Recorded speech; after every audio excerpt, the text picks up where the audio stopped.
Josué 4, 23.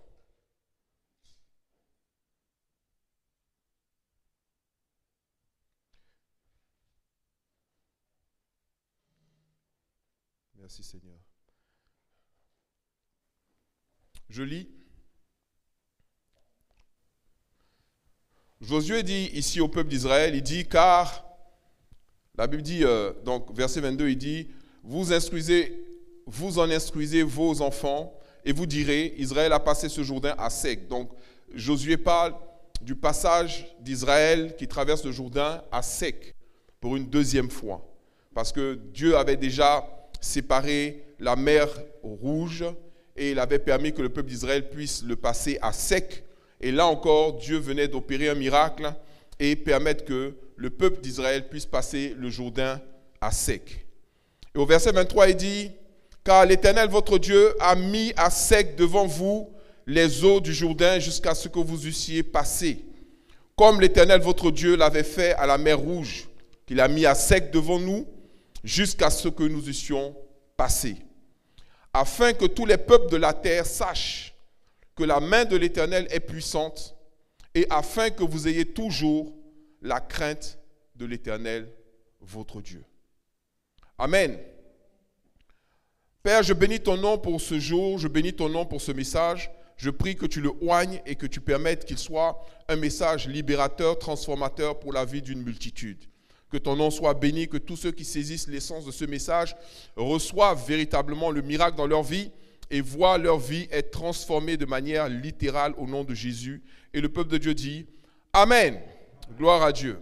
Donc là, ici, Josué nous parle d'un fait extraordinaire de la part de l'Éternel. C'est-à-dire, Dieu va faire passer le peuple d'Israël à travers des eaux, mais à sec. Ça, c'est une dimension de miracle extraordinaire.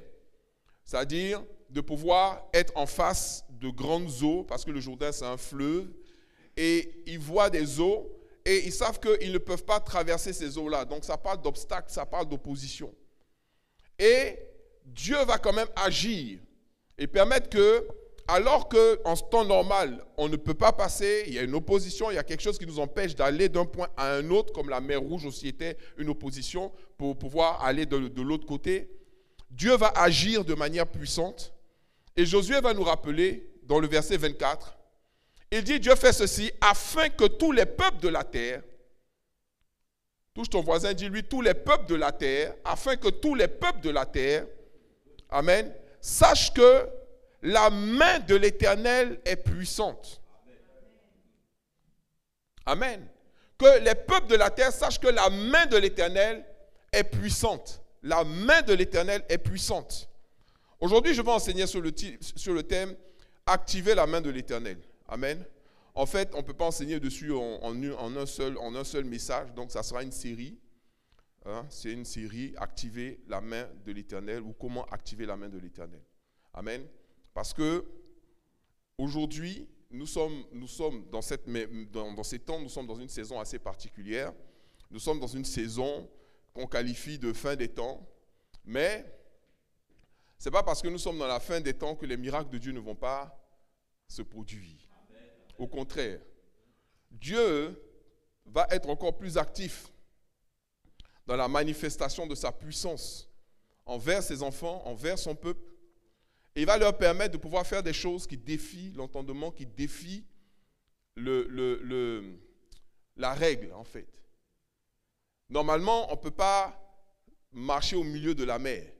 Mais Dieu a permis que le peuple d'Israël puisse marcher au milieu de la mer. Comme je vous ai expliqué, à ce moment-là, ils n'avaient pas encore reçu les 10 commandements. Ils n'avaient pas encore reçu la parole. Ils n'avaient pas encore été instruits sur la manière d'obéir à Dieu. Ils ne connaissaient même pas le Saint-Esprit. Amen. Mais ils ont commencé déjà à expérimenter la puissance de Dieu. À plus forte raison, nous, aujourd'hui, nous pouvons voir cette puissance-là à l'œuvre dans notre vie. Et il est important, si nous voulons expérimenter cette puissance, de comprendre en réalité ce qu'elle est. Si vous regardez, en fait, dans l'Ancien Testament, vous allez voir que très souvent, la main de l'Éternel apparaît. Au verset 24, il dit, afin que tous les peuples de la terre sachent que la main de l'Éternel est puissante. La main de l'Éternel est puissante. et afin que vous ayez toujours la crainte de l'Éternel, votre Dieu. Donc, il veut d'abord, Dieu fait ce genre de miracle pour que les gens sachent que sa main est puissante, mais qu'ils sachent également mais qu'ils aient aussi la crainte de son nom. Mais il y a quelque chose que nous devons comprendre. La Bible nous dit très clairement dans le livre de Jean, je crois c'est chapitre 4, verset 24, que Dieu est esprit. Dieu n'a pas un corps physique comme nous. Il est esprit. Même s'il peut se matérialiser, ça c'est sûr, parce que Dieu peut tout. On ne peut pas dire que c'est impossible qu'il se matérialise. Mais quand bien même il se matérialise, il n'envoie pas sa main comme ça se promener. Quand on parle de la main de l'Éternel, une chose que nous devons comprendre, et Jésus nous en a donné la révélation plus tard, c'est que la main de l'Éternel, c'est un nom du Saint-Esprit. C'est le nom du Saint-Esprit. Et comme les gens de l'Ancien Testament ne connaissaient pas vraiment le Saint-Esprit, d'abord ils ne connaissaient même pas Dieu même à la base. Donc il a fallu d'abord qu'il soit introduit à Dieu d'abord. Et quand ils voyaient des manifestations quelque part, ils disaient c'est la main de Dieu, c'est la main de Dieu, c'est la main de Dieu. Pourquoi? Parce qu'ils n'avaient pas encore la révélation que Dieu agit à travers l'Esprit. Donc vous allez regarder, vous prenez tous les versets de la Bible. Quand vous voyez par mon esprit ou mon esprit, vous allez voir que vous pouvez le substituer facilement par ma main ou par la main de Dieu. Le Saint-Esprit est la main de Dieu. Vous savez pourquoi? Parce que le Saint-Esprit est la force agissante. Il est la personne qui agit. Pour ça, la Bible dit, au commencement, Dieu créa les cieux et la terre était informe et vide, il y avait des ténèbres au-dessus de la terre. L'Esprit de Dieu se mouvait au-dessus des eaux. La main de Dieu était en action sur la terre. C'est-à-dire que l'Esprit de Dieu est la main de Dieu. Partout où vous allez voir la main de Dieu, c'est l'Esprit de Dieu. Donc, il est la force agissante. Vous pouvez prendre par exemple le psaume 44, versets 2 à 4. Psaume 44, versets 2 à 4. Celui qui va saisir cette révélation va saisir quelque chose qui va bouleverser sa vie, m'a dit le Seigneur.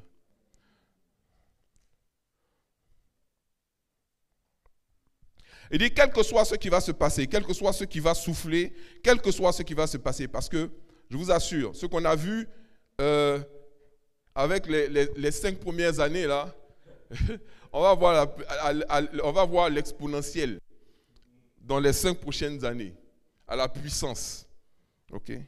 Aujourd'hui, les mondialistes sont dans l'euphorie, ils sont contents. Ils ont remporté une très très grande victoire. La France était un terrain de combat. Et le combat, on peut dire qu'ils l'ont remporté sur la France. Ceux qui avaient des yeux pour voir ont vu, ceux qui n'ont pas vu, ils sont allés sur qui veut sortir de l'Europe, qui ne veut pas sortir de l'Europe. On va rentrer dans l'Europe, sauf que l'Europe, actuellement, s'apprête à rentrer dans une phase de je ne sais pas comment vous dire ça, mais ça sera vraiment terrible. Terrible sur le plan financier, terrible sur le plan économique, terrible sur le plan sanitaire, terrible même. Donc aujourd'hui, il ne s'agit pas de dire oui, est-ce que on peut vivre sans miracle? Mon frère, si tu n'as pas de miracle qui se manifeste dans ta vie, ça sera catastrophique. Tu dois voir les miracles. Alléluia.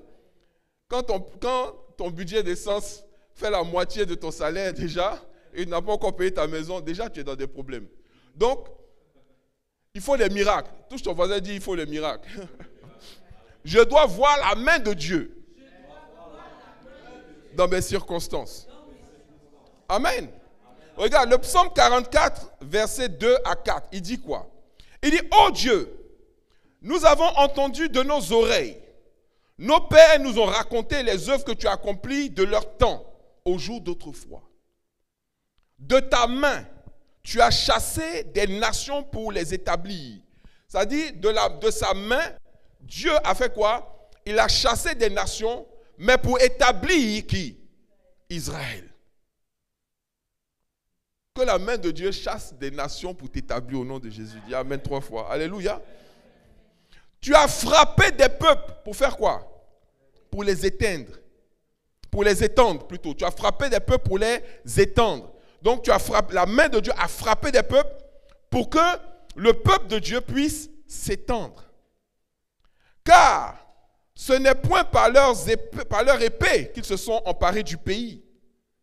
Ce n'est point leur bras qui les a sauvés, mais c'est ta droite, c'est ton bras, c'est la lumière de ta face, parce que tu les aimais. Amen. Moi, ça me fait penser à ce verset qui dit, ce n'est ni par la force, amen, ni par l'intelligence, ni par la puissance, ni par l'intelligence, mais quand il dit puissance, c'est puissance humaine, mais ce n'est pas mon esprit, dit le Seigneur. Alléluia. Et ça, vous le trouvez dans, je crois que c'est Zacharie chapitre 4, verset 6. Donc, regardez très bien. Il dit, ce n'est point par leur épée qu'ils se sont emparés du pays. C'est-à-dire, il y a beaucoup de choses que nous allons accomplir et que nous allons faire. Ce n'est pas à cause de ce que nous avons. Vous savez, très souvent, quand Dieu donne une mission à quelqu'un ou il te demande de faire quelque chose, beaucoup de personnes, ils regardent leur compte en banque, ils regardent leurs finances, ils regardent ce qu'ils ont. Mon frère, Dieu n'a pas besoin de ton épée, en fait. Ce n'est pas ton épée qui va te délivrer, qui va te délivrer. Ce n'est pas ton épée qui va te sauver. Quand on parle de ton épée, c'est ton argent, tes revenus, ton terrain, tes maisons. Beaucoup de gens aujourd'hui, quand ils veulent planifier, quand ils veulent structurer, ils pensent toujours assets. On dit assets en anglais, c'est-à-dire capital, ce qu'ils ont, machin, est-ce que je vais pouvoir? Mais Dieu dit, ce n'est pas ton épée qui va te permettre de t'établir. Mais c'est sa main qui va te permettre de t'établir. Ça veut dire quoi? Que la main de Dieu peut agir de manière à ce que tu puisses être établi dans la nation. Ce n'est pas quelqu'un, ou un pouvoir, ou un parti politique, ou une association, ou un syndicat qui va te donner cette possibilité-là. Mais c'est l'esprit. Quand nous comprenons certaines choses, je vous assure, on va juste regarder à l'esprit, à Dieu, pour tout.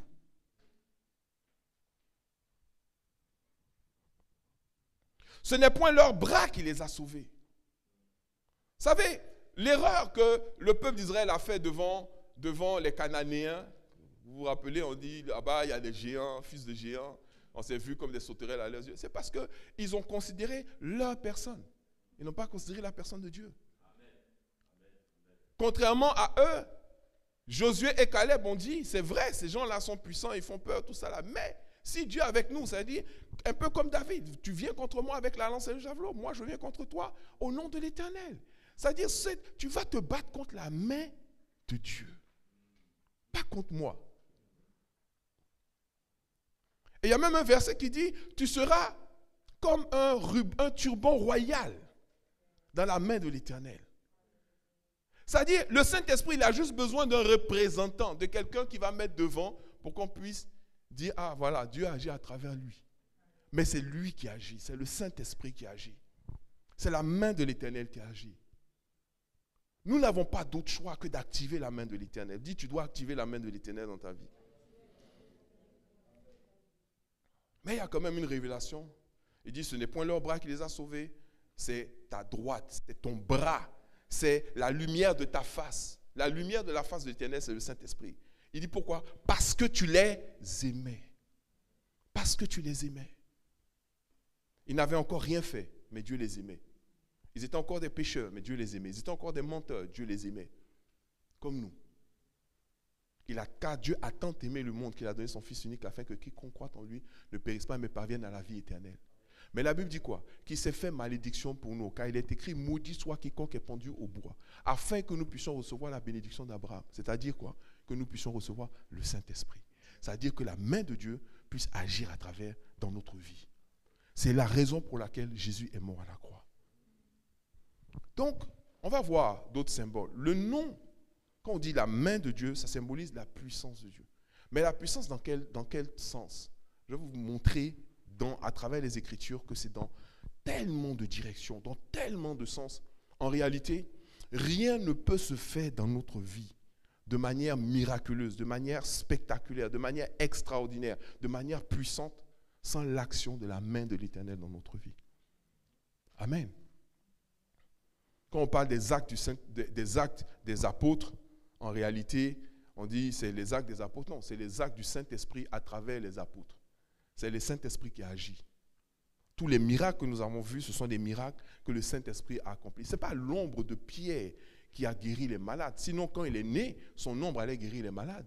Mais c'est l'ombre de Pierre, remplie du Saint-Esprit, qui guérit les malades. Pourquoi? Parce que c'est le Saint-Esprit qui donne à cette ombre-là cette dimension miraculeuse. C'est l'apport de l'Esprit qui agit glorieusement à travers notre vie. Amen. Tu vas prendre le psaume 17, verset 7. Il n'y a pas de délivrance sans l'Esprit de Dieu. C'est la main de l'Éternel qui opère la libération. Libération de quoi? Psaume 17, verset 7.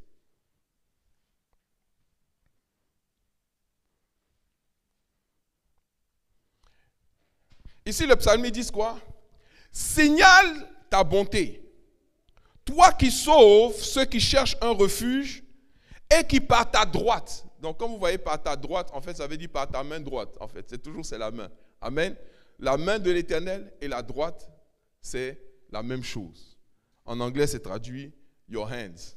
Et puis, ici, on dit par ta droite. Mais c'est ta main. Amen. Et qui par ta main ou par ta droite, comme il le dit ici, les délivre de qui? De leurs adversaires. Alléluia. La main de l'Éternel fait quoi? Nous délivre de nos adversaires.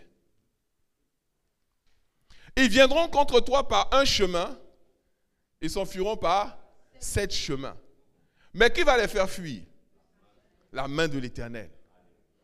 Toute victoire sur un adversaire te viendra de la manifestation de l'Esprit de Dieu dans ta vie. Amen. C'est lui qui va te communiquer, qui va te donner la supériorité sur tes adversaires et sur tes ennemis. En d'autres mots, la délivrance s'opère par la main de l'Éternel. Alléluia. Tu vas confesser, la main de l'Éternel me délivre de mes adversaires. Mais est-ce que c'est les adversaires seulement? Continuons. 2 Rois chapitre 17, verset 39. 2 Rois 17, 39.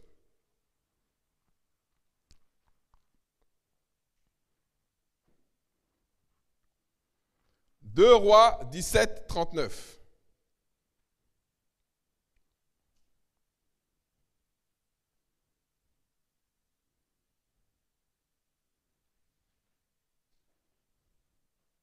Tu as trouvé? Il dit quoi? Vous pouvez lire ensemble. Il dit, mais vous craindrez l'Éternel votre Dieu. Pourquoi? Et il vous délivrera de la main de tous vos ennemis. Vous voyez? Je vais vous expliquer une chose. De la même manière que la main de Dieu, que Dieu a une main et que sa main c'est l'esprit. Quand on dit main, ce n'est pas une main physique, mais c'est une puissance agissante. De la même manière, le diable aussi, celui qu'on appelle l'antéchrist, il est la main du diable. C'est-à-dire le diable agit à travers lui. Vous voyez? Et beaucoup de ces gens-là que nous mettons au pouvoir dans différents pays, je dis nous parce qu'on est tous, moi je m'estime être coupable aussi des dirigeants que nous avons. C'est nous qui leur permettons d'arriver là et de faire ce qu'ils veulent faire. Ok? C'est nous. Donc les gens que nous avons mis là, la plupart d'entre eux, à 90%, sont des pions de l'ennemi. Eux, leur objectif, ce n'est pas le salut de nos âmes. Est-ce que vous avez compris? Là, dernièrement, il y a un scandale qui a éclaté. Malheureusement, tous les scandales qui éclatent, c'est étouffé. C'est comme si c'est étouffé. Quand Fillon, les gens ont voulu le décapiter et l'empêcher de devenir président, ils ont fait sortir les dossiers de son épouse. Mais ils ont sorti un dossier dernièrement, l'ex-compagne de Olivier Véran, qui est une députée de la République En Marche. Elle utilise l'argent des députés là pour s'acheter des strings et puis aller faire la bamboula, la fête. Et on dit, elle n'est pas la seule. Vous savez combien de gens ils ont contrôlé à l'AREM là-bas? 7 personnes, 7 députés, sur tout le quinquennat, 7. Mais les 7 là, chacun d'entre eux ont utilisé l'argent public pour faire des choses personnelles. Donc imaginez, on contrôle les 300 et qu'est-ce que vous allez comprendre là? Ces gens-là, ce sont ces gens-là, c'est-à-dire quelqu'un qui prend l'argent du peuple pour aller s'acheter des strings, c'est elle qui va prendre des lois et des décisions concernant ton enfant. Quelle décision elle peut prendre? Donc, à partir du moment où on leur remet les clés de notre destinée, après, il ne faut pas être surpris des décisions qu'ils prennent et des orientations qu'ils veulent donner à la vie des gens. Faire la promotion de choses abominables et obscènes. Et obscènes. Mais il dit quoi? Et vous voyez que pour que la main de l'Éternel agisse dans notre vie, pour que sa main agisse, il faut faire quoi? Il dit, mais vous craindrez l'Éternel. Vous voyez? Et ça revient à chaque fois. Il parle de vous craindrez l'Éternel. Okay? Vous craindrez, à chaque fois, il dit, vous craindrez l'Éternel. Vous craindrez l'Éternel. Et il dit, quand il dit que l'Éternel, par sa main, a permis que nous puissions traverser le Jourdain à sec, il dit, c'est pour que vous, le peuple, les gens du monde puissent voir cela et que vous ayez la crainte de votre Dieu. Amen. Comment est-ce que, quand la main de l'Éternel agit dans notre vie, nous, notre réponse, ça doit être d'avoir encore plus de crainte. Ce n'est pas de s'enorgueillir. Ce n'est pas de se taper la poitrine, de dire « Ah non, je suis trop fort ». C'est de craindre encore Dieu. De dire « Quoi, ce Dieu-là, ce qu'il est capable de faire ». Et de lui être encore plus soumis, de lui être encore plus obéissant.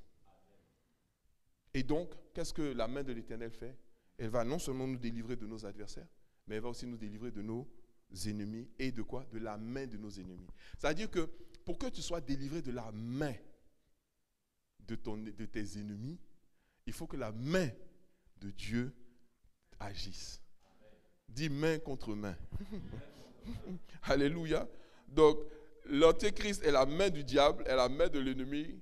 Et toi, la main de l'Éternel agit en ta faveur. Or, la Bible dit quoi? Que celui qui est en nous est plus fort, est plus puissant que celui qui est dans nous. La main de Dieu est plus forte que toutes les autres mains. Preuve. Psaume 107, verset 2. Psaume 107, verset 2.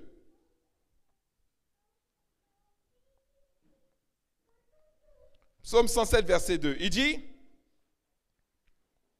au verset 1, il dit, louez l'Éternel car il est bon, car sa miséricorde durera toujours. Ensuite, au verset 2, il dit quoi? Qu'ainsi disent les rachetés de l'Éternel. Qui sont les rachetés de l'Éternel? Ceux qu'il a délivrés de la main de l'ennemi. Alléluia. Ceux qu'il a délivrés de la main de l'ennemi.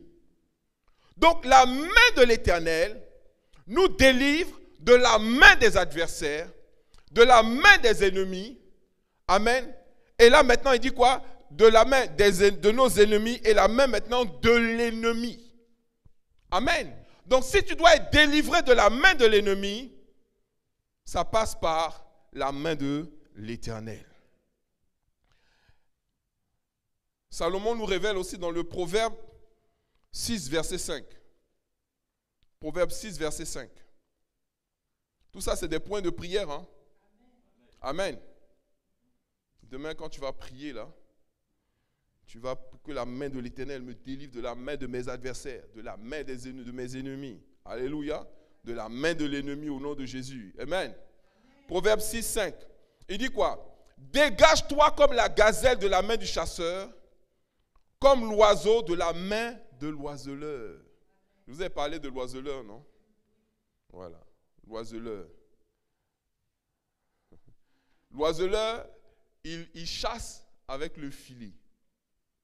On n'attrape pas les oiseaux avec autre chose qu'avec un filet. Le filet, c'est le meilleur système pour attraper les oiseaux. Tu jettes le filet, donc il ne le voit pas arriver. Et puis une fois qu'il est pris dans le filet, il ne peut plus s'envoler. Puisque, quel que soit ce qu'il va faire, il y a une maille du filet quelque part qui va empêcher ses ailes de pouvoir se déployer. Donc le filet, c'est le piège le plus redoutable. Et il y a un esprit, ou le diable, il a aussi cette technique-là, on l'appelle l'oiseleur. Donc quand il chasse avec ce qu'on appelle le filet. Or, le filet en anglais, ça se dit comment? Net. Vous voyez? Filet, c'est net. Donc, Internet, ça veut dire quoi? Filet international. C'est-à-dire, l'Internet, il ne se cache même pas. Tout est là, quoi. Wow. C'est-à-dire que le filet international, en fait, c'est, quand vous voyez 3W là, 3W. Quand tu calcules le chiffre WW là, ça fait 6. C'est 6. Donc, à chaque fois que tu vas sur un site Internet, tu tapes 666 points et puis tu mets le nom. Sauf que tu ne sais pas, c'est clair. Donc, le filet international a pour but de capturer les âmes. Celui qu'on appelle l'oiseleur. Donc, aujourd'hui, je vais vous dire quelque chose. L'intelligence humaine, la force humaine, les stratégies humaines ne peuvent pas nous empêcher, nous faire échapper du filet international. Parce que tout le monde est déjà dedans. On l'appelle Big Data, là. On est déjà dedans. De toute façon, aujourd'hui, tu veux prendre un rendez-vous chez le médecin. Si tu veux trop te fatiguer, tu vas éviter Doctolib. Sinon, tu vas ouvrir un compte Doctolib, tu vas passer par Doctolib. Tu es dedans. Tu veux avoir une direction, machin, tu vas aller sur Google Plan, tu es dedans. Tu as une boîte mail, tu es dedans. On est tous dedans. Maintenant, le dernier petit point qui reste, la dernière chose qui reste, le dernier qui reste, vous savez c'est quoi? Non. La marque là, je vous ai dit, quand le vaccin, j'ai dit, les gens vont courir pour aller se vacciner, n'est-ce pas? La marque là, les gens vont courir pour aller prendre ça. C'est pas... Les gens qui sont derrière, on les appelle les oiseaux. Je dis l'oiseleur, c'est quoi son travail? C'est de capturer les oiseaux. Un oiseau, tu ne peux pas le capturer, il te sent venir. Il ne doit pas te voir venir. Donc, c'est le piège idéal, c'est Internet. Okay? Le dernier truc qui reste, qui va mettre le point d'orgue au plan de l'ennemi et qui va lui permettre d'avoir le contrôle, la domination totale sur la vie des gens, vous savez c'est quoi? La dématérialisation de l'argent. C'est-à-dire que l'argent, là, papier, ça va finir, ça va disparaître. De toute façon, on commence à être habitué. Je ne sais pas, je me rappelle, ça fait à peu près 2 ans, je vous avais dit que, je vous ai parlé du paiement sans contact. Et je vous ai dit, c'était plafonné à 25 euros. Je vous ai dit, ils ont augmenté. C'est monté à 50. Là, ils vont augmenter encore, ça va passer à 100. Parce qu'il y a moins de fraude dans les paiements sans contact que dans les paiements avec contact. On va vous donner tous les arguments, mais ce qui est sûr, avec ce qui est en train de se passer, avec la crise économique qui est en train d'arriver, avec la guerre qui est en train de se manifester, on va arriver à créer une monnaie numérique, une monnaie virtuelle, une monnaie électronique. À partir du moment où la monnaie maintenant devient électronique, de toute façon, on est déjà habitué. On est dedans déjà. Beaucoup ont déjà PayPal. Beaucoup payent sans contact. Payent avec Apple, Google. Tu prends ta montre, tu mets et puis tu passes. Ça facilite la vie. Sauf que quand tu payes avec Apple Pay, Apple sait exactement que tu viens d'acheter pas de dentifrice. Et la dernière fois que tu as acheté une brosse à dents, il y a 6 mois. Et puis tu es surpris de voir que dès que tu ouvres ton ordinateur, publicité de brosse à dents. Pourquoi? Parce que c'est fait exprès. C'est le filet. Or, le filet international, Internet, c'est pour capturer le monde. Et il envoie plusieurs billes. Si Facebook ne t'attrape pas, Instagram va t'attraper. Si Instagram ne t'attrape pas, ça sera TikTok. Si TikTok ne t'attrape pas, ça sera LinkedIn. Si ce n'est pas Link, ça sera Twitter. Mais ce qui est sûr, il faut diversifier un peu les filets. Il faut des filets à grosse maille, des filets à petite maille, des filets plombés, des filets pas plombés. Parce qu'en fonction du type d'oiseau que tu vas attraper, du type d'oiseau, et d'ailleurs même Twitter, le logo de Twitter, c'est quoi? C'est un oiseau. Ils ne se cachent pas. C'est les gens qui ne connaissent pas. mon peuple périt parce qu'il lui manque la connaissance. Il ne se cache pas. Il ne se cache pas. Si vous prenez les logos, vous regardez les logos, vous allez, Google, c'est un œil. C'est un œil. L'œil qui voit tout. Continuons. Donc, même l'oiseleur, pour être délivré du filet de l'oiseleur, pour être délivré des pièges de l'oiseleur, il faut la main de l'Éternel. Amen. Job chapitre 6, verset 23. Continue. Donc, activez la main de l'Éternel. Job chapitre 6, verset 23. Touche ton voisin, dis-lui, active la main de l'Éternel dans ta vie. Alléluia. Job chapitre 6, verset 23. Il dit ceci.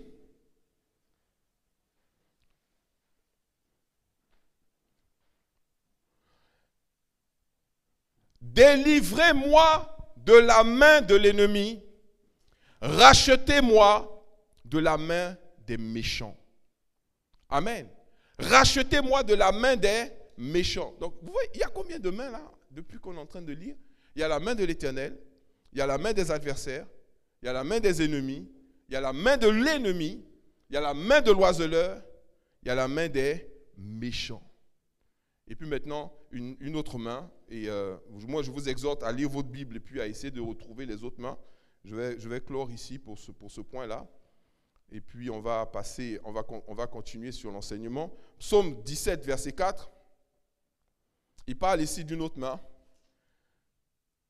Psaume 17, verset 4, il dit, à la vue des actions des hommes, fidèle à la parole de tes lèvres, je me tiens en garde contre la voix des violents. Oula, là ils ont changé carrément le verset là. Parce que ici en fait, il parle de la main des violents en fait. Ok? Donc il dit la voix, bon il appelle la voix des violents, mais ici on parle plutôt de la main des violents. Verset 7 plutôt, c'est verset 7 je crois. Bon bref, hein. Non, ils ont changé le nom, mais c'est bon, c'est pas grave. Verset 7, il dit, signale ta bonté, toi qui sauves ceux qui cherchent un refuge et qui par ta droite, donc je vous ai dit, quand vous voyez la droite de Dieu, c'est la main de Dieu, amen, et qui par ta droite les délivre de leurs adversaires. Mais plus haut, il les délivre de la main des violents, la main des méchants et des violents. Amen. Amen. Mais est-ce qu'il y a une chose que nous devons savoir, très importante, et c'est ce dont parle l'apôtre Paul lorsqu'il parle de la communion que nous allons partager tout à l'heure. Une chose que nous devons savoir, c'est que la main de Dieu ne produit pas que la délivrance, en fait. La main de Dieu ne produit pas que la délivrance. La main de Dieu ne produit pas que la libération. La main de Dieu est aussi un jugement.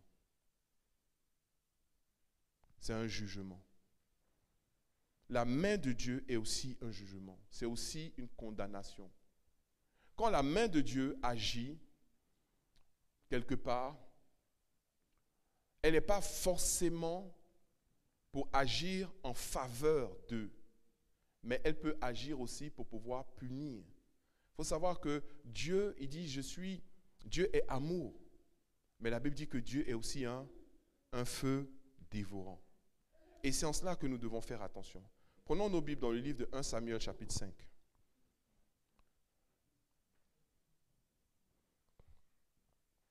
1 Samuel 5.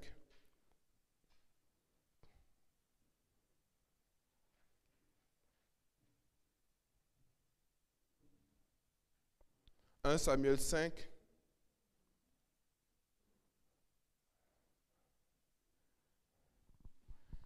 je vais lire à partir du verset 1. La Bible dit, les Philistins prirent l'arche de Dieu. Donc ils ont pris l'arche de l'Éternel. Et ils ont pris l'arche de Dieu et ils la transportèrent où? d'Eben-Ezer à Asdod. Après s'être emparés, parce qu'ils se sont emparés de l'arche de Dieu, de l'arche de l'Éternel, les Philistins la firent entrer dans la maison de Dagon. Dagon, c'est un dieu, c'est une statue, c'est leur dieu.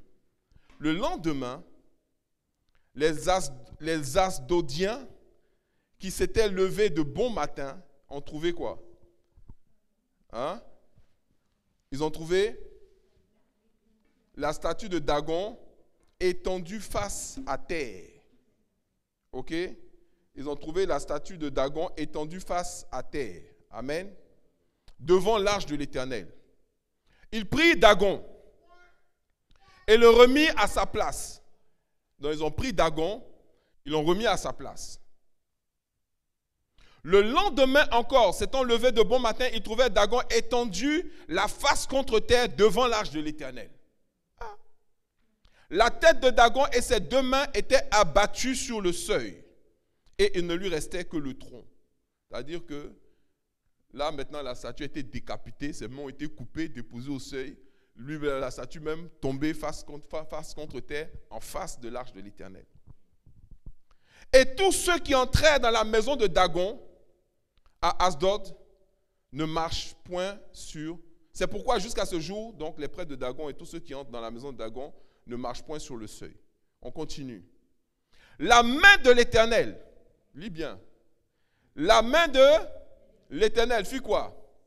S'appesantit sur les Asdodiens et il mit la désolation parmi eux. Il fit quoi? Il les frappa d'hémorroïdes à Asdod et dans son territoire. Donc sur place, tous les Asdodiens là, ils ont commencé tous à avoir des hémorroïdes. Eux tous ont commencé à avoir des hémorroïdes. Pourquoi? La main de l'Éternel s'est appesantie sur eux. Pourquoi? L'arche de l'Éternel transporte la présence de l'Éternel. La présence de l'Éternel, elle est garantie par la main de l'Éternel qui est l'Esprit. La manière dont ils ont traité l'arche de l'Éternel a amené la malédiction et la condamnation sur leur vie. De telle sorte que tous ceux qui étaient dans la ville, ils ont commencé à avoir des hémorroïdes. Quand ils ne voulaient pas comprendre, ils sont allés voler l'arche, ils ont commencé à avoir des hémorroïdes. Regardez ce que la Bible dit au verset 7. Voyant qu'il en était ainsi, donc c'est eux-mêmes, voyant qu'il en était ainsi, les gens d'Asdod, donc les Asdodiens, disent, l'arche du Dieu d'Israël ne restera pas chez nous. Donc c'est le peuple lui-même qui dit, cette arche-là, c'est pas chez nous, ça va rester. Ok? Qu'est-ce qu'ils ont fait? Car il a appesanti sa main sur nous et sur Dagon notre Dieu. Il fit chercher et assemblèrent auprès d'eux tous les princes des Philistins et dit, que ferons-nous de l'arche du Dieu d'Israël? Les princes répondirent, en ce temps, eux tous ils étaient sous hémorroïdes. Les princes répondirent, que l'on transporte à Gath l'arche du Dieu d'Israël. Donc ils ont dit, bon, ça ne va pas rester à Asdod, on va envoyer ça à Gath. Et l'on y transporta l'arche du Dieu d'Israël. Donc ils ont pris l'arche, ils ont envoyé ça à Gath. Mais après qu'elle lui ait été transportée, la main de l'Éternel, encore, donc la même main de Dieu, je vous dis, c'est le Saint-Esprit, la main de l'Éternel fut sur la ville. Et il y eut une très grande consternation. Il frappa les gens de la ville depuis le plus petit jusqu'au grand, et ils eurent une éruption d'hémorroïdes.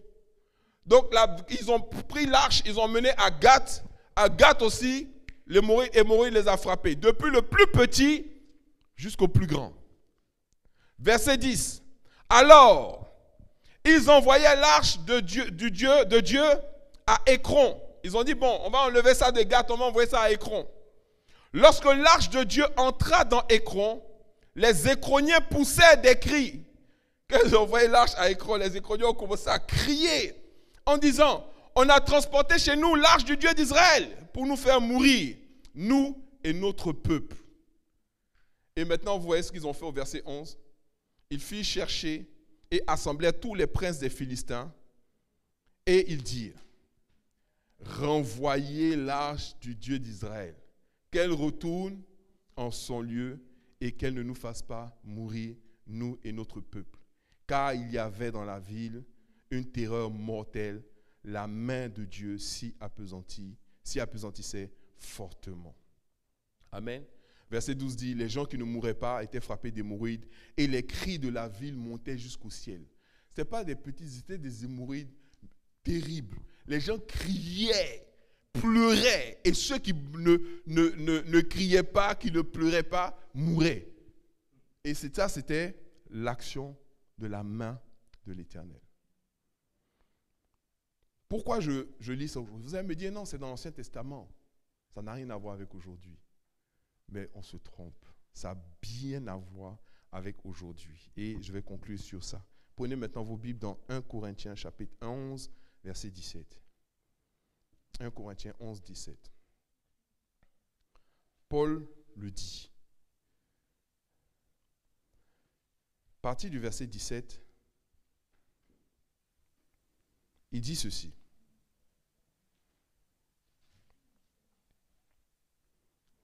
Il dit au verset 17 qu'il nous donne un avertissement. Et il dit au verset 17, en donnant cet avertissement, ce que je ne loue point, c'est que vous assemblez non pour devenir meilleurs, mais pour devenir pires. Vous assemblez là. Ce n'est pas pour devenir meilleur. Je vais vous dire une chose. Pourquoi il dit ça? Quand le Saint-Esprit agit dans un groupe, le groupe devient meilleur. Quand vous prenez tout ce qui attriste le Saint-Esprit, et on aura l'occasion de revenir dessus, parce qu'effectivement, si on veut voir la main de Dieu agir dans notre vie, il faut éviter de la chasser, il faut éviter de l'attrister, il faut éviter de l'étouffer, il faut éviter de la museler, il faut éviter de l'empêcher d'agir. Or, quand un groupe se laisse conduire par l'Esprit, qu'est-ce qui va grandir dans ce groupe-là? L'amour, la compassion, la patience, le pardon et beaucoup de choses. La main de Dieu agit dans une atmosphère. Et cette atmosphère, c'est l'atmosphère de l'Esprit. C'est pareil dans une maison. C'est pareil dans un foyer. À partir du moment où, au lieu de vous améliorer, vous empirez, ça veut dire que vous ne vous laissez plus transformer ou façonner par l'Esprit. C'est que vous vous laissez façonner par un autre esprit. Donc, de la même manière que les Philistins étaient des idolâtres, et ils adoraient un autre dieu qui s'appelait Dagon. Et ils voulaient mettre, le problème c'était quoi? Ils voulaient mettre Dagon et l'Esprit de Dieu dans le même endroit. Est-ce que vous me suivez? Soit tu te laisses conduire par l'Esprit, soit tu te laisses conduire par un mauvais esprit. Mais tu ne peux pas faire un mix des deux. Donc, Paul nous dit ici, en donnant cet avertissement, ce que je ne loue point, c'est que vous vous assemblez non pour devenir meilleur, mais pour devenir pire. Au milieu de vous naît la suspicion. Au milieu de vous naît la critique. Au milieu de vous naît les manipulations. Au milieu de vous, les guerres de clans. Au milieu de vous, les guerres de tranchées. Ce genre de choses-là. Ce n'est pas pour devenir meilleur, mais c'est pour devenir pire. Verset 18. Il dit, et d'abord, j'apprends que lorsque vous vous réunissez en assemblée, il y a parmi vous des divisions. Et je le crois en partie, car il faut qu'il y ait aussi des sectes parmi vous, afin que ceux qui sont approuvés soient reconnus comme tels au milieu de vous. Bref. On continue. Il dit,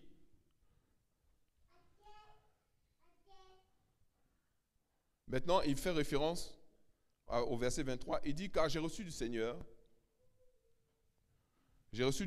verset 23, on va directement au verset 23, il dit, j'ai reçu du Seigneur ce que je vous ai enseigné.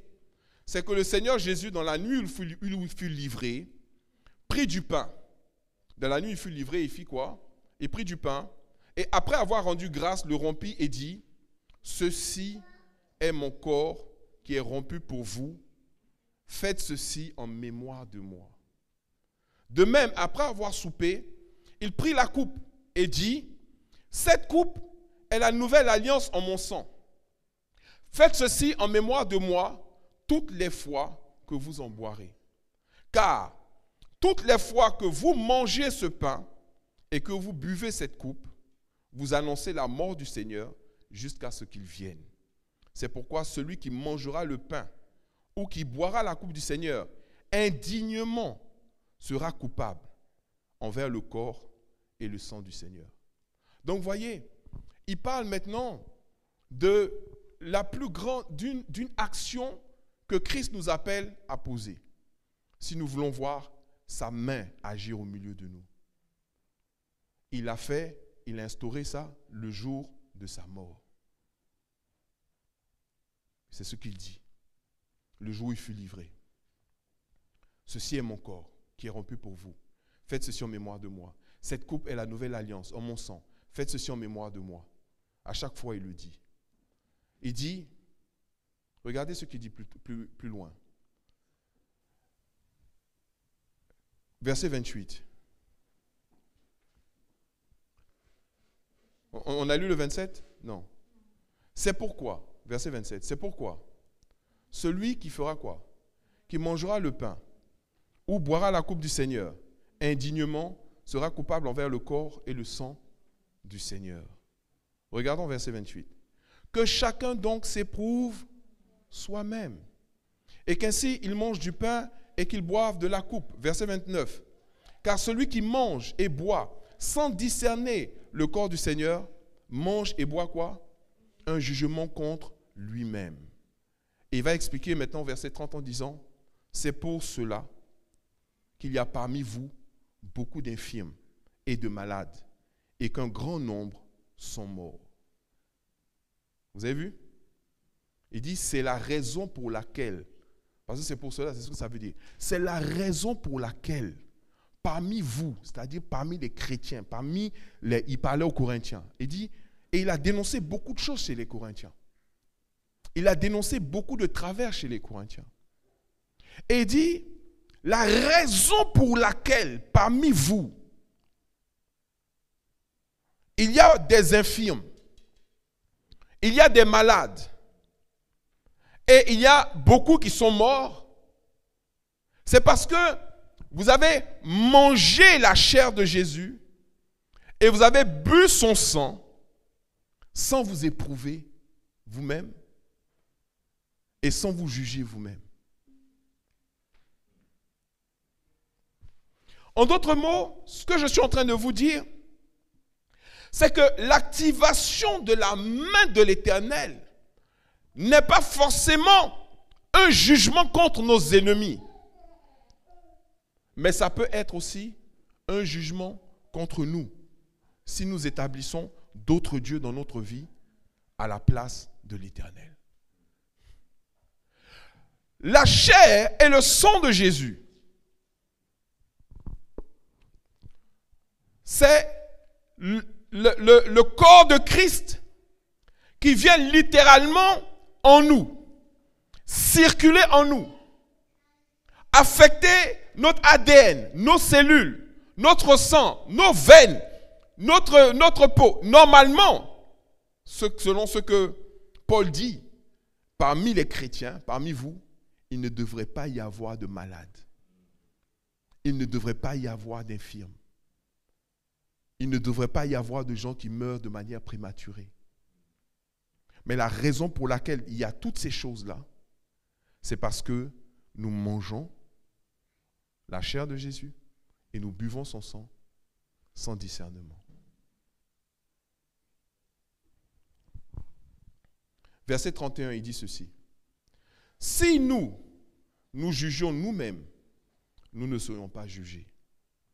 Mais quand nous sommes jugés, nous sommes châtiés par le Seigneur, afin que nous ne soyons pas condamnés avec le monde. Ainsi, mes frères, lorsque vous vous réunissez pour le repas, attendez-vous les uns les autres. Je ne sais pas si c'est entendez-vous qui voulait dire ou attendez-vous les uns les autres. Si quelqu'un a faim, qu'il mange chez lui, afin que vous ne vous réunissiez pas pour attirer un jugement sur vous. Et puis ensuite, il dit, je réglerai les autres choses quand je serai arrivé. Comprenez l'esprit des épîtres. Les épîtres, ce sont des lettres que Paul a adressées à des églises en fonction des difficultés qu'ils traversaient, des problèmes qu'ils avaient. Et quand vous prenez Corinthiens, je vous ai dit Corinthiens, c'est vraiment... Parce qu'à Corinthe, et dans l'église, ils ont toutes les déviances qu'on peut imaginer, ils ont fait.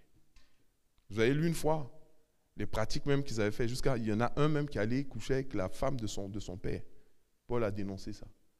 Des choses inimaginables. Les Corinthiens, parmi les Corinthiens, il y a des gens qui allaient chez les prostituées. C'est là qu'il a dit, mais ne savez-vous pas que quand un homme va avec une femme, ils font une seule chair? C'est aux Corinthiens qu'il a expliqué ça. Et là, maintenant, il explique aux Corinthiens que, en temps normal, dans votre église, les gens ne devaient pas mourir de manière prématurée. Les gens ne devaient pas être infirmes. Vous voyez? Mais la raison pour laquelle ils subissent autant d'attaques, d'attaques contre leur chair, contre leur corps, c'est parce qu'ils ne discernent pas la chair et le sang de Jésus. Maintenant, discerner la chair et le sang de Jésus, ça veut dire quoi? Rapidement pour terminer. La chair et le sang de Jésus, c'est un accès à la manifestation de la main de Dieu dans notre vie. Amen. Amen. C'est pour ça qu'il est mort. C'est pour ça qu'il est mort à la croix. C'est pour ça qu'il a versé son sang. La Bible dit c'est pour que nous puissions recevoir le Saint-Esprit. Donc, il y a le fait de recevoir le Saint-Esprit de manière spirituelle. Et il y a le fait aussi de recevoir le Saint-Esprit par ce qu'on appelle un point de contact. Suivez-moi. Amen. Le fait de recevoir le Saint-Esprit par un point de contact. Et ce point de contact, il dit, il y a un point de contact entre vous et Dieu. Et ce point de contact,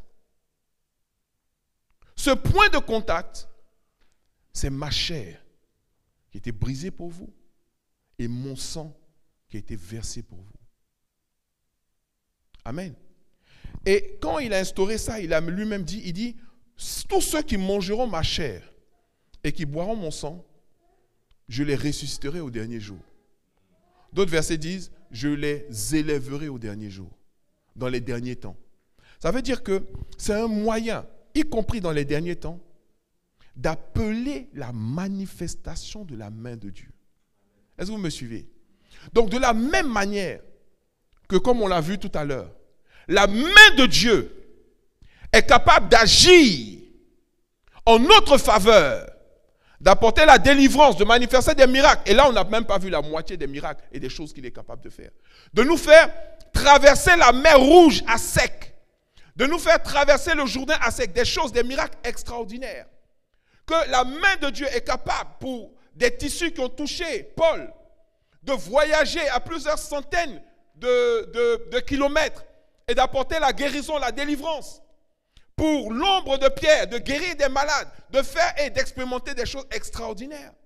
De la même manière, lorsque nous bafouons son esprit, lorsque nous le prenons, nous le négligeons, lorsque nous l'éteignons, ou nous avons un mauvais rapport avec lui, ou qu'on veut le faire cohabiter avec des mauvais esprits, la réaction, ça a été, pour les Philistins, ça n'avait pas été la guérison, mais ça a été plutôt des hémorroïdes et des morts. Pour dire quoi? On ne peut pas traiter le Saint-Esprit comme n'importe qui. Et lorsqu'on s'approche du repas du Seigneur, lorsqu'on s'approche de la communion, amen, on doit le faire avec un cœur entièrement et totalement soumis à Dieu et ayant la volonté de voir la gloire de Dieu se manifester dans notre vie, dans notre cœur et dans notre corps. Donc, on ne peut pas, en même temps que nous mangeons la chair et buvons le sang de Jésus, se soumettre à d'autres esprits. Soit nous avons un point de contact avec la substance la plus précieuse dans le monde spirituel, qui est le sang de Jésus, qui nous ouvre la porte de la manifestation de la main de Dieu dans notre vie, soit nous buvons comme un poison pour nous. Parce que déjà en nous habitent déjà tous ces mauvais esprits-là. Je ne sais pas si vous comprenez ce que je suis en train de dire. C'est pour ça que dans l'activation de la main de Dieu, il faut vraiment savoir ce que tu fais. Quand tu actives la main de Dieu, tu peux activer un jugement contre toi. Tu peux activer un jugement contre ta vie. Et c'est ce que Job a dit. Job a dit, la main de Dieu m'a frappé. La main de Dieu m'a frappé. On comprend un peu, parce que dans ce temps-là, ils étaient beaucoup dans l'ignorance. de certaines choses. Encore une fois, Job, vous savez, en ce qui concerne la connaissance est venue après la crucifixion de Jésus. Et quand bien même Jésus a été crucifié, ils n'avaient pas toute la connaissance. Vous savez pourquoi? Beaucoup de choses qu'on a apprises sont venues plus tard par l'apôtre Paul. Or, l'apôtre Paul n'était pas parmi les disciples de Jésus. C'est par l'Esprit qu'il a révélé ces choses. Beaucoup de choses qu'on a apprises sur le monde spirituel, sur la foi, sur la sanctification, sur la sainteté, sur le rapport de l'homme avec Dieu. Toutes ces choses-là sont venues après. Paul a enseigné Pierre. Il a traité Pierre d'hypocrite. Et il a enseigné Pierre. Il a dit à Pierre, mais vous voulez ramener les gens sous la loi. Alors qu'à travers la loi, personne d'entre vous n'a été sauvé. On a été sauvé par la foi et non par la loi. Il dit, quand vous voulez mettre des règles sur les chrétiens, qu'est-ce que vous voulez faire d'eux? Vous ne pouvez pas leur demander de manger comme des juifs. Parce que nous tous on sait qu'en réalité, la nourriture, elle est sanctifiée à partir du moment où on prie sur la nourriture. Il a délivré les gens. Il dit, n'allez pas vous mettre, après avoir été délivré, n'allez pas vous mettre sous un joug étranger. La connaissance n'a fait qu'augmenter et elle ne fait qu'augmenter. Aujourd'hui, on sait plus de choses. Mais on ne va pas s'enorgueillir. Pourquoi on sait ces choses? Parce qu'il y a eu effectivement, il y a eu Pierre, il y a eu Paul, il y a eu Moïse. C'est comme quelqu'un qui est dans le noir. Avant, c'était les ténèbres. Et quand quelqu'un sort des ténèbres, il ne voit pas clair d'un coup. Quand il sort des ténèbres, quand il sort du noir, il y a une période d'adaptation. D'abord, il voit flou, et puis petit à petit, la vue s'éclaircit. De la même manière, quand les hommes sont sortis des ténèbres, avec le premier qui a connu Dieu, c'est Abraham. Et ensuite, il a transmis la vérité. Ensuite, il y a eu Moïse qui a dit, voilà comment Dieu est, voilà ce que Dieu aime, voilà ce qu'il n'aime pas, qui a donné la loi. Mais il dit très bien que la loi n'avait pas pour but d'être respectée à la lettre. La loi était pour nous montrer qu'on était incapable de nous sauver nous-mêmes. Et que la seule manière pour nous que nous puissions être sauvés allait être par la grâce que nous apporte Jésus-Christ de Nazareth. Alléluia. Par la grâce que nous apporte Jésus-Christ de Nazareth. Et cette grâce-là, elle a pu aussi se matérialiser à travers la communion que nous partageons, c'est-à-dire la chair et le sang de Jésus. Mais si nous voulons voir à travers cette nourriture un pont, un moyen de libération, un moyen de bénédiction, nous devons le discerner comme il est et pas le prendre de manière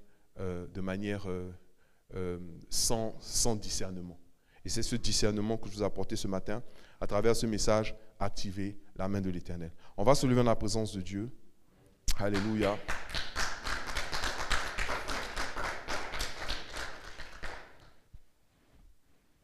Tu vas te lever dans la présence de Dieu et on va prier le Seigneur ce matin. Tu vas prier ton Dieu ce matin. Je crois que nous voulons tous voir la main de Dieu active dans notre vie. Amen.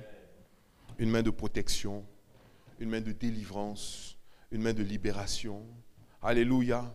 Élève la voix et prie ton Dieu ce matin. Parle au Saint-Esprit. Parle à ton Père.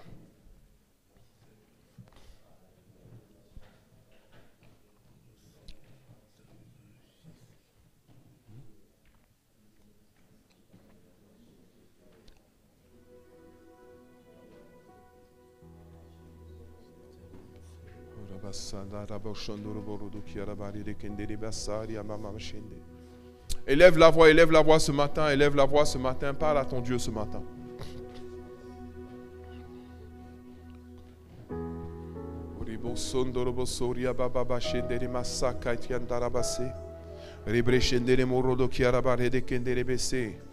Dieu te donne la grâce aujourd'hui de pouvoir te mettre devant lui. Alléluia. Et de pouvoir te juger toi-même. Quelqu'un va se juger lui-même. Quelqu'un va identifier les biais dans sa vie.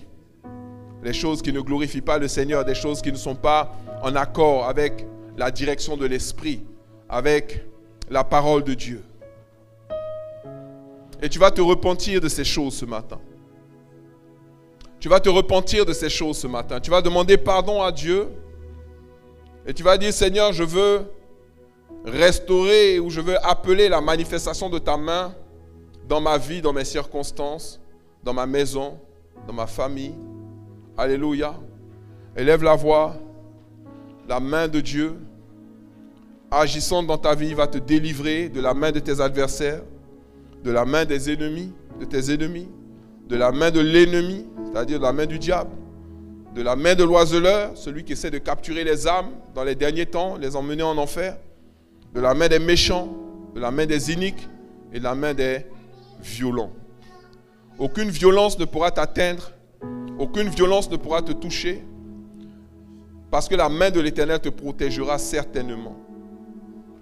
Alléluia, alléluia, alléluia, alléluia, alléluia. Confie-toi en l'Éternel ton Dieu, tu verras sa gloire certainement. Bénis son nom, tu verras sa main puissante agir dans ta vie. Et comme je vous ai dit tout à l'heure, la main de Dieu, c'est le Saint-Esprit. Alléluia. Saint-Esprit, agis puissamment dans ma vie. Son temple en réalité.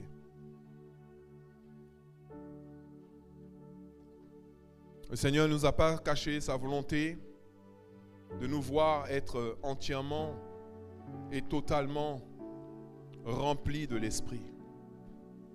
Entièrement et totalement remplis du Saint-Esprit. Et il a pourvu.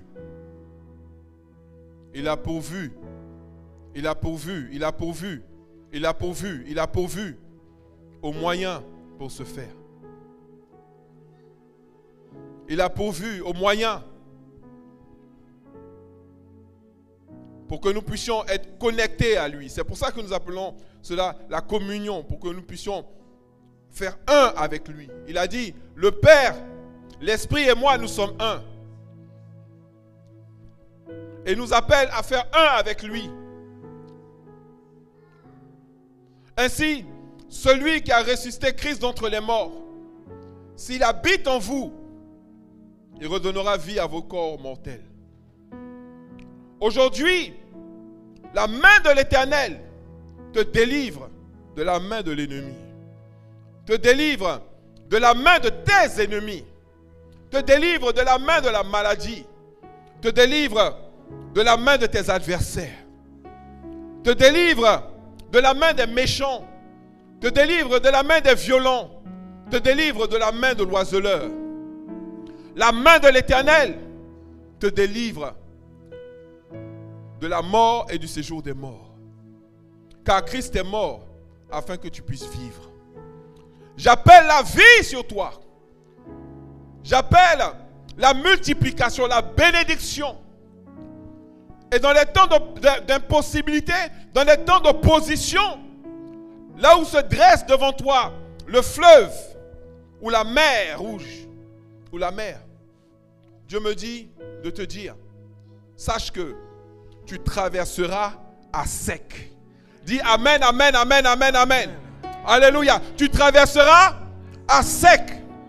De grands miracles s'accompliront dans ta vie, se manifesteront dans ta vie. Et là où des gens ont dit que c'était impossible, ça sera possible pour toi, dit le Seigneur. Parce que tu ne marches pas seul. Parce que tu ne comptes pas sur tes propres forces ou tes propres ressources. Parce que la main de Dieu est sur toi. Ce qui est impossible aux autres est possible pour toi. Ce que les gens disent être impossible est possible pour toi. Dieu combattra pour toi. Et il t'établira dans la nation. Tu prospéreras. Tu ne mourras pas seul et tu ne mourras pas dans la pauvreté, dit l'Éternel. Tu connaîtras l'élévation. Tu connaîtras la prospérité. Tu connaîtras la bénédiction. Tu connaîtras la percée. Tu connaîtras les acquisitions. Oh my God, my God, my God, my God. My God, my God. Il y a une grâce qui est en train d'être lâchée ici. Une grâce pour que tu deviennes propriétaire un jour dans cette nation.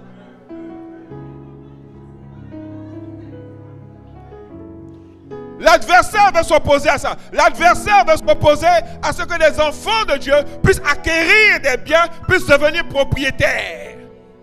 Israël est devenu propriétaire de Canaan.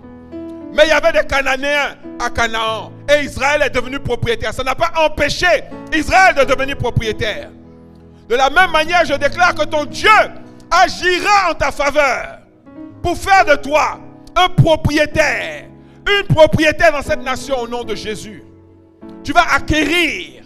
Tu vas prospérer. Tu vas posséder. Tu vas t'établir, dit l'Éternel. Au nom de Jésus. Au nom de Jésus. Au nom de Jésus. Et le peuple de Dieu dit Amen. Acclame ton Dieu bien fort ce matin. Acclame ton Dieu bien fort. Acclame ton Dieu bien fort. Alléluia. Alléluia. Tu vas prendre ta dîme et tes offrandes.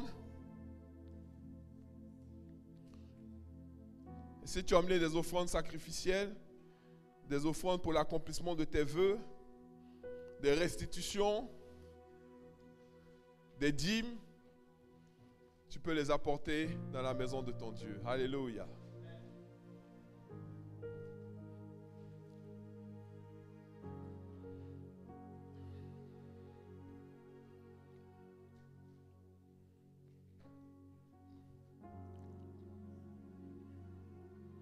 Mettre le panier, tu vas danser, tu vas apporter dans la maison de ton Dieu. La Bible dit que Melchizedek a donné le pain et le vin à Abraham et Abraham lui a donné la dîme de tout. Alléluia. Il a reçu la bénédiction et il a dit, je veux semer là, je veux semer dans cette terre. Abraham a été le pionnier dans tellement de choses et il est l'archétype de la bénédiction de Dieu, de l'accomplissement de la promesse. Jusqu'à présent, Dieu continue d'agir en faveur des descendants d'Abraham. Pourquoi? Parce que Dieu a dit, les promesses que j'ai faites à Abraham, elles s'accompliront certainement. Amen. Et un jour, la Bible nous dit, nous serons tous réunis à la même table dans le ciel. Je ne sais pas quelle dimension aura cette table-là, mais vraiment, ça sera une table merveilleuse. Ça sera la table. Avec en bout, Abraham, Isaac et Jacob. Et nous allons tous nous asseoir là pour le grand dîner, le grand souper des noces de l'agneau. Alléluia. Tu vas participer à cet événement un jour. Dis Amen. Alléluia. Alléluia. Tu vas danser pour la gloire de Dieu et apporter ta dîme et tes offrandes. Que Dieu te bénisse. Élevons-le. Élevons-le. Élevons le roi des rois. Élevons le Tout-Puissant. Élevons le Seigneur. Élevons le Seigneur.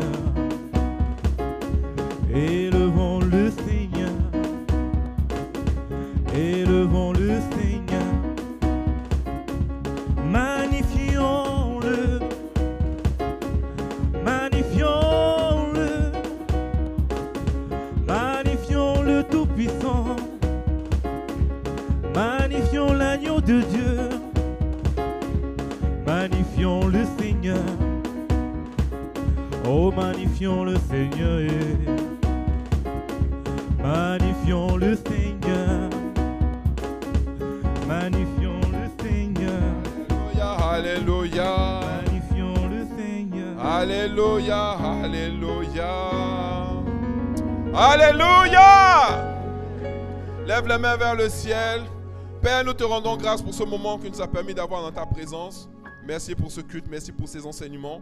Merci parce que tu vas nous montrer comment activer ta main de manière puissante dans notre vie.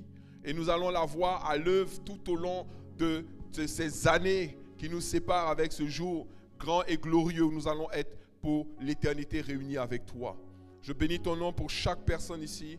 Chaque personne qui s'est connectée à toi, qui se connecte à toi, qui a envie d'en savoir, qui veut grandir, je prie que ta bénédiction soit leur partage, que tu les accompagnes tout au long de ce mois de mai, qui est un mois béni pour eux au nom de Jésus. Ils prospèrent à tous égards, ils avancent et ils ne reculent pas. Ils vont de l'avant, ils deviennent meilleurs, ils ne deviennent pas pires. Ils voient ta main puissante agir. Et je déclare également par extension, parce que tu me montres des personnes qui sont dans la douleur aujourd'hui, qui subissent des sortes de maladies qui sont un peu comme des malédictions qui les clouent et qui les empêchent de pouvoir te suivre et de pouvoir te servir pleinement. Je les libère de ce mal au nom de Jésus. Et je prie, Seigneur, qu'un vent de guérison parfaite et totale, de libération totale, souffle sur cette assemblée et sur chaque membre de cette assemblée. Au nom de Jésus, nous avons prié. Le peuple de Dieu dit Amen. Allez dans la paix du Seigneur. Que la gloire de Dieu vous accompagne.